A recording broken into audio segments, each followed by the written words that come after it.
So 2013 was your annus horribilis. Is that a fair summary of affairs? Well, looking at the numbers, it obviously seems to be that way. But it obviously was also a year where we very proactively addressed a lot of the legacy issues of the merger. We proactively got out of 18 markets, so we stopped acquisition and taking new customers in those markets, and that obviously reflected in our numbers this year. But we also made a lot of progress. We are simplifying our business model. We have now much more focus on nationally regulated and nationally taxed markets. We have started to increase our presence in mobile and touch. Our growth rate is comparable now to the competitors, actually a bit better.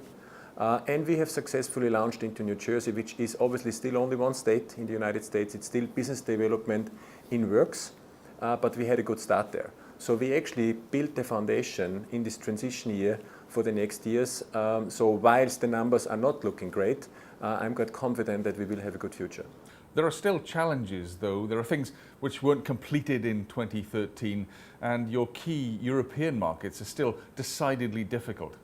Absolutely, and the framework and the situation has not changed dramatically, and we still have work to do. We still have to complete the integration of our Italian and French business to decommission the duplication in terms of its platform and generate additional cost savings there. We are in the process now of launching additional mobile products in all verticals, basically, not only in sports, but also in casino, in poker, and in bingo. And we have actually made a decision that we are not doing everything ourselves anymore, but we are opening ourselves up to integrate third-party content, especially on the casino side. So what makes you so certain you can deliver year-on-year revenue and clean EBITDA growth in 2014, and how much of that relies on the US? Obviously some part relies on the US, but this part seems to be a bit smaller than we expected because of the market size.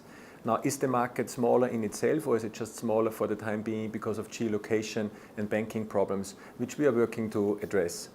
That we don't know yet. But obviously what we're also seeing is we are seeing first signs that our strategy works. We are starting to grow again in our regulated markets, especially in Europe, behind the bwin brand and behind our sports offer. And let's not forget, we have a World Cup ahead of us, which will be the biggest event in sports we have seen in many years. This is now the fourth time we are enjoying a World Cup in my history with online gaming, and we believe it's going to be the biggest event ever. Staying with strategy, what are the key elements of your strategy that will return bwin.party to growth? Well, first of all, we have defined key drivers, which actually are bringing us back to where we wanted to be, bringing us from transition to transformation now. So we actually in this transformational, transitional period right now, and it's pretty simple. It's obviously our mobile offer, so new product launches on desktop, but primarily on mobile.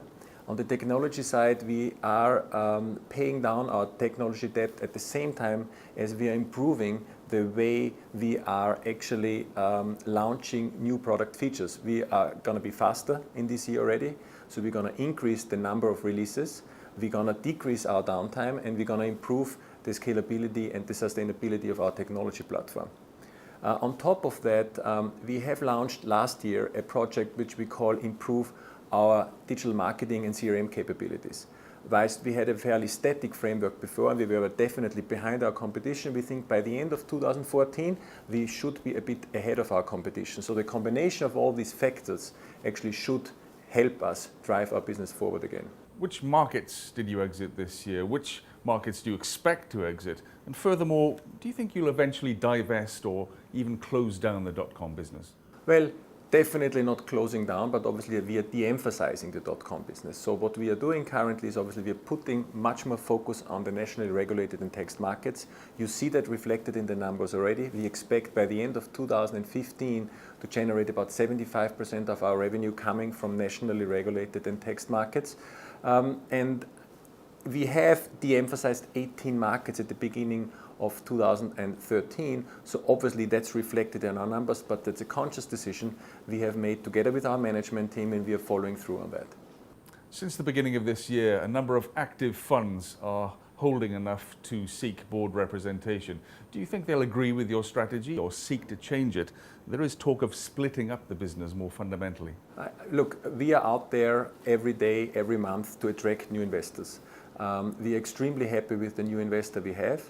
Obviously, since he invested, the stock price has appreciated.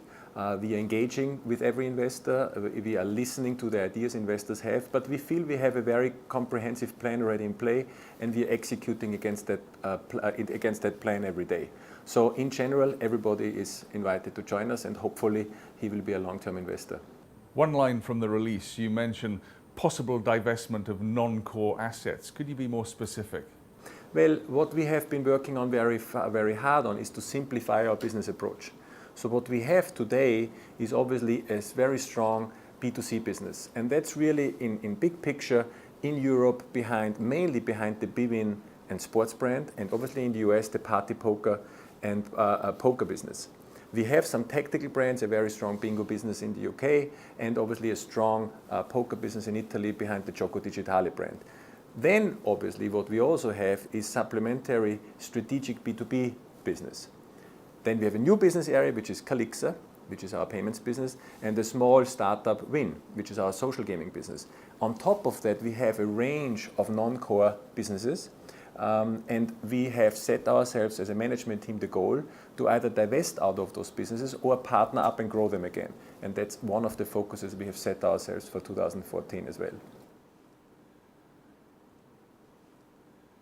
Let's look at the markets in more detail. In New Jersey, your network has gained the lead position, but looks like it might be slipping. So what are you doing to retain market share? Well, let's take a step back in New Jersey. There was big doubt whether we would even launch in New Jersey. There was doubt whether we as a company or management are licensable. So we have obtained that license. We have launched into New Jersey, and what New Jersey has shown is actually that both our brand Party Poker and especially the product proposition we have in place is very much cutting edge. We have captured more market share than we thought we will, and we have captured it on the basis of a very sustainable, reasonable approach. Some of our competitors currently are running very aggressive promotions, sales promotions. We don't think those are sustainable. Whether our market share dips a bit, 1% or 2% a month, we don't really are worried about it. But retaining a leading market share is our goal, and let's not forget New Jersey is just the first state where this is really happening now. So do you expect California to be your next market? And if so, where does that leave Delaware and Nevada? Well, Nevada, we have lodged an application some time ago, so we are working on completing that application. Whether California or any other state comes next is really hard to predict. What we have done is we have prepared for any outcome. So if it's California, we have a very strong partner in California, United Auburn, with the Thunder Valley brand. If it's another state, we will be prepared as well. What do you see the picture in terms of regulation in the US? Do you think it'll be state by state or federal regulation? Again, we prepared ourselves for both outcomes. It seems to be the case right now. It's going to be a state by state approach. And your key European markets, how do you see them developing in the next 2 years? Very much improved.